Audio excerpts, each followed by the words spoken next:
pemeriksaan kuat lentur kayu.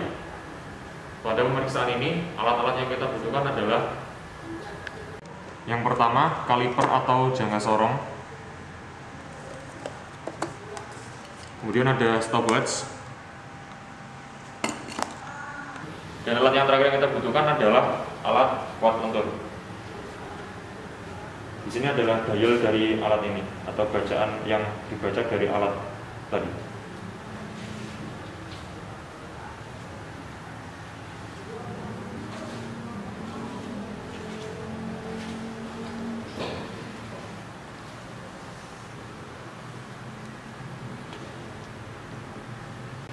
Bahan yang kita perlukan pada pemeriksaan ini adalah satu buah balok kayu. Nah, ini memiliki panjang, sampel ini memiliki panjang total 60 cm. Kemudian kita akan membaginya menjadi beberapa bagian. Ini yang di bagian tengah 15 cm. Kemudian bagian kanan dan kiri ini juga 15 cm. Dan kemudian di paling ujung ini adalah sisanya, yaitu 7,5 cm.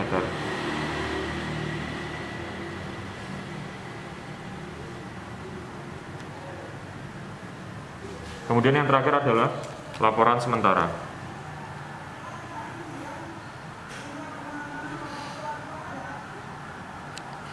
Langkah kerja yang pertama pada pemeriksaan ini adalah kita akan mengukur dimensi dari balok kayu atau dari sampel kayu ini. Nah, yang kita ukur hanyalah lebar dan tinggi dari balok kayu ini. Ini adalah bagian dari lebar, ini lebar, kemudian ini adalah tinggi. Langsung saja kita akan mengukurnya menggunakan kaliper atau jangka sorong. Pada pengukuran ini kita mengukurnya pada 3 bagian, yaitu pada bagian tengah, kanan, dan kiri. Pertama kita akan mengukur untuk sisi lebar. 1, ini adalah lebar bagian tengah, dan ini adalah lebar bagian tepi, dan ini adalah lebar bagian sisi yang lain atau tepi yang lain. Kemudian setelah itu kita akan mengukur bagian tinggi. Setelah lebar berarti ini adalah tingginya. Sama, kita melakukan pengukuran sebanyak 3 kali. Yang pertama pada bagian tengah. Ini adalah tinggi pada bagian tengah. Kemudian ini adalah tinggi pada bagian tepi atau sisi. Kemudian ini adalah tinggi dari bagian tepi yang lain. Langkah kerja yang kedua, setelah kita mengukur dimensi dari sampel balok kayu ini, kita akan memasang sampel balok kayu ini pada mesin atau alat kuat lentur. Nah, saja kita taruh. Nah, menaruhnya di sini ini kita memasangnya pada sumbu kuat. Maksudnya sumbu kuat adalah ini adalah bagian tinggi. Bagian tinggi ini adalah sumbu kuat. Dan bagian dari lebar ini adalah sumbu lemah. Jadi asumsinya adalah kita akan menguji kuat lentur kayu ini pada sumbu terkuatnya, pada posisi berdiri seperti ini. Nah, kemudian teknik pemasangannya ini adalah kita harus mengepaskan garis ini terluar, begitu juga garis luar yang isi tepi yang lain pada tumpuan. Nah, jarak antara tumpuan yang bawah ini adalah 45 cm sesuai dengan pengukuran dari balok kayu yang kita ukur tadi, 15, 15, 15, artinya jaraknya 45 cm untuk 2 tumpuan. Kemudian ini yang pada bagian atas ini adalah sisi beban. Nah, sisi beban ini yang kita gunakan adalah selebar 15 cm. Jadi beban titik yang pertama pada sebelah sini ini akan menumpu pada titik sebelah sini. Kemudian beban titik yang sebelah sini ini akan menumpu pada titik sebelah sini. Ini sisi beban ini memiliki lebar 15 cm.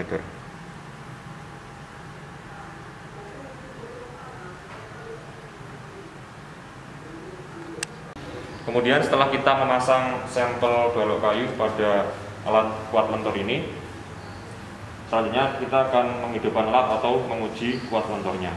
Nah, sebelumnya saya akan menjelaskan fungsi dari stopwatch. Nah, fungsi dari stopwatch ini adalah untuk mengukur waktu ketika alat kuat lentur ini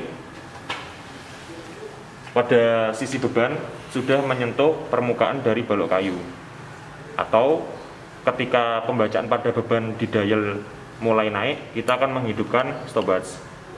Kemudian kita akan menghentikannya ketika pembacaan beban di dial kembali ke 0. Kemudian ini adalah dial atau bacaan beban dari alat kuat lentur.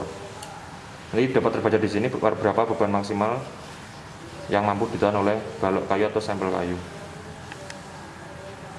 Setelah saya jelaskan teknis dari penggunaan alat kuat lentur, sekarang kita akan menguji kuat lentur ini dengan menghidupkan alat dari alat kuat lentur. Langsung saja.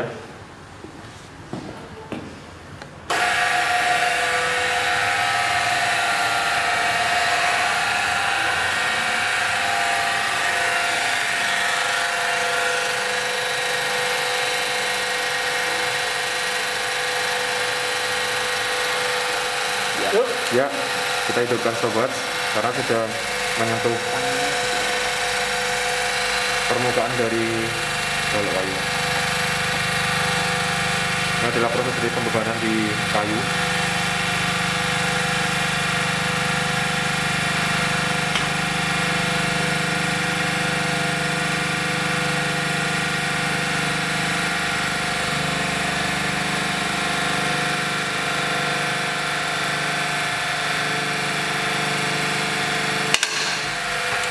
Ya, ini coba dihentikan karena kayu sudah retak atau mencapai beban maksimal.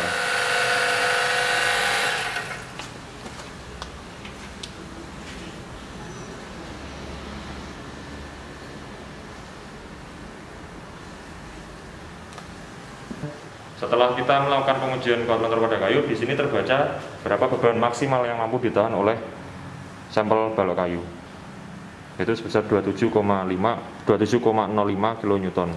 Kemudian ini adalah waktu pembebanan, yaitu dari pertama kali titik atau bagian beban menyentuh permukaan balok kayu hingga kayu retak atau mencapai beban maksimal, yaitu sebesar sekian 34 detik. Setelah kita melakukan pengujian kuat lentur, kita mengambil sampel balok kayu ini dari alat, kemudian kita amati bagaimana kerusakan yang terjadi akibat pembebanan kuat lentur. Nah, ini dapat lihat sini, ini ada bagian yang retak, nih panjangnya kira-kira dari sini hingga sini. Ini retak, bagian yang retak karena sudah mencapai beban maksimal. Kemudian juga ada di sini, ini juga retak. Nah, setelah kita mengamati kerusakan atau keretakan pada sampel balok kayu ini, selanjutnya kita akan nanti melakukan sketsa atau penggambaran balok kayu ini setelah diuji kuat lentur. Laporan sementara pemeriksaan kuat lentur kayu. Benda uji yaitu jenis kayu, kamper, kemudian bentuk yaitu balok dengan panjang 60 cm, dan cacat. Nah, ini tidak ada, maka kita strip. Kemudian ukuran.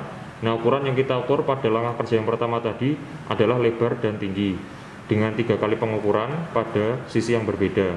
Maka didapatkan hasil sekian sesuai dengan tabel ini yang sudah kita isikan di sini. Kemudian kita jumlah, ini dijumlah dapatkan hasil ini dijumlah dapatkan hasil ini.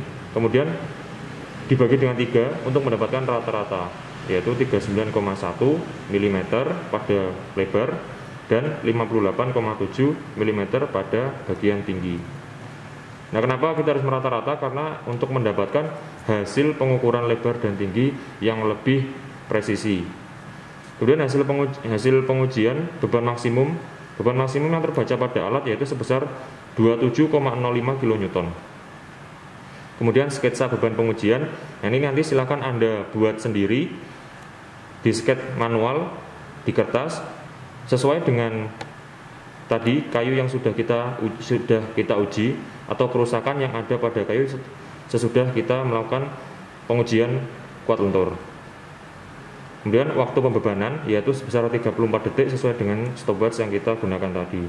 Kemudian kesimpulan di sini didapatkan hasil kuat lentur dan kelas kuat kayu. Nah, ini didapatkan dari hasil pengujian dari hasil perhitungan sebagai berikut. Ini adalah perhitungan dari kuat lentur kayu. Yang pertama, di sini dapat terlihat beban maksimal sesuai yang kita tuliskan di form laporan sementara tadi yaitu 27,05 kN. Kemudian setelah kita mendapatkan beban maksimal, ini adalah simulasi atau sketsa dari balok kayu yang kita uji kuat lentur. Ini identik atau hampir atau sama dengan mata kuliah mekanika struktur 1 atau pada subbab simple beam atau balok sederhana. Di sini saya simulasikan ini balok kayu, yang tangannya adalah balok kayu dengan panjang total 60 cm. Kemudian pembagian dari panjangnya ini sesuai dengan yang saya jelaskan di awal tadi, yaitu dari tepi ke titik tumpuan A adalah 7,5 cm. Kemudian dari tumpuan A ke titik beban 1 atau titik C ada 15. Kemudian titik beban 1 ke titik beban 2 yaitu 15 cm atau L2. Kemudian titik beban 2 ke tumpuan B yaitu sebesar 15 cm atau L3. Kemudian dari titik B ke bagian tepi yaitu 7,5 cm. Artinya balok kayu ini kita melakukan pembebanan pada tumpuan yang identik, yaitu bagian kanan dan kiri ini memiliki panjang yang sama. Dan setelah itu di sini juga nanti kita akan mendapatkan yang namanya reaksi vertikal pada tumpuan A atau RAV. Kemudian juga di titik B kita akan mendapatkan reaksi vertikal pada tumpuan B atau RBV. Nah, di sini saya tuliskan beban yang terbaca pada tumpuan 1 dan beban yang terbaca pada tumpuan 2. Nah, ini didapatkan dari mana? Nah, karena balok kayu yang kita uji kuat lentur ini dia homogen atau tidak komposit dan panjang dari setiap jarak antara tumpuan dan beban ini semuanya sama, maka beban maksimal di sini ini tinggal dibagi 2. Artinya 27,05 dibagi 2 mendapatkan hasil 13,525 kN di titik C dan 13,52 kN di titik D. Seperti itu untuk sketsa pembebanan. Setelahnya ada perhitungan RAV dan RBV. Nah, ini karena jaraknya sama semua, maka RAV sama dengan RBV yaitu 13,52 kN. Kenapa bisa didapatkan hasil 13,525 kN? Karena seperti yang saya bilang tadi, di sini karena jaraknya sama semua dan dua beban ini identik atau sama, maka reaksi yang timbul di titik A adalah sama dengan beban yang ada di titik C. Kemudian reaksi yang timbul di titik B adalah sama dengan beban yang terbaca di titik D. Seperti itu. Dan selanjutnya setelah kita menghitung reaksi, kita akan menghitung momen. Yang pertama adalah momen pada titik A.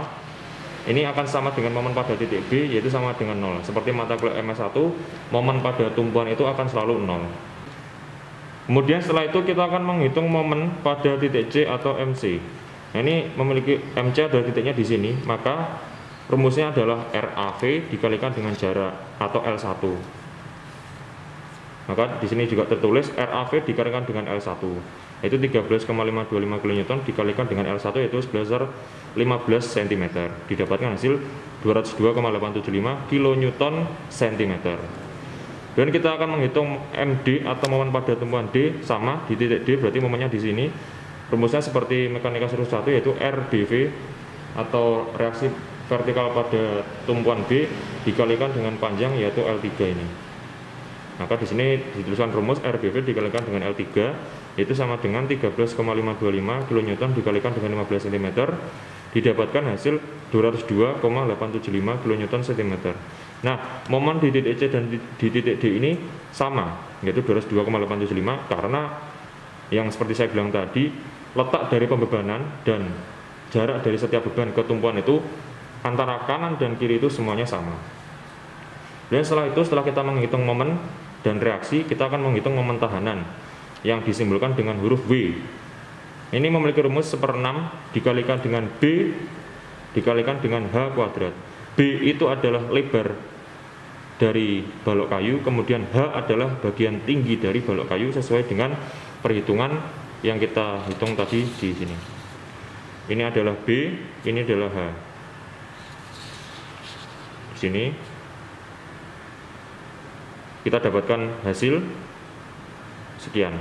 1/6 dikalikan dengan 39,1 mm, maaf ini belum lengkap, dikalikan dengan 58,7 mm kuadrat, didapatkan hasil 22,45 cm pangkat 3, karena ini dikonvert dari mm ke cm, didapatkan hasil 22,45 cm pangkat 3.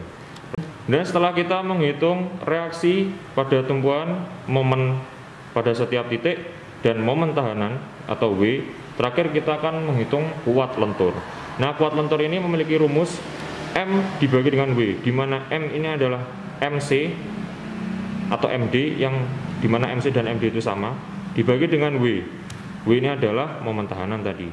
Langsung saja kita tuliskan, sama dengan 202,875 kN cm dibagi dengan 22,45 cm kubik, cm pangkat 3 dari momen tahanan ini.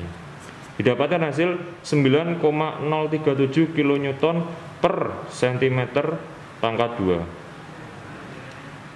Atau kemudian setelah dari satuan kN per cm persegi ini kita convert ke satuan kilogram per cm persegi, didapatkan hasil 903,7 kg per cm persegi. Maka pada kesimpulan yang kita tuliskan di sini, kuat lenturnya adalah 903,7 kg per cm persegi. Kemudian di sini dituliskan pada poin B termasuk kelas kuat. Ini dapat dilihat pada tabel 37-3 PUB 1982 termasuk kelas kuat 2. Nah, ini dapat kita lihat di sini. Sesuai yang ditebalkan menggunakan stabilo ini, kekuatan lentur mutlak dalam satuan kilogram per cm persegi ini untuk setiap kelas ada dari kelas 2, 3, 4, dan 5. Nah, karena kita mendapatkan hasil perhitungan 903,7, maka terdapat pada range 1100 sampai 725. 903,7 itu terdapat pada range 1100 sampai 725 kg per cm persegi. Maka kelas kuat kayu yang kita uji termasuk kelas kuat 2.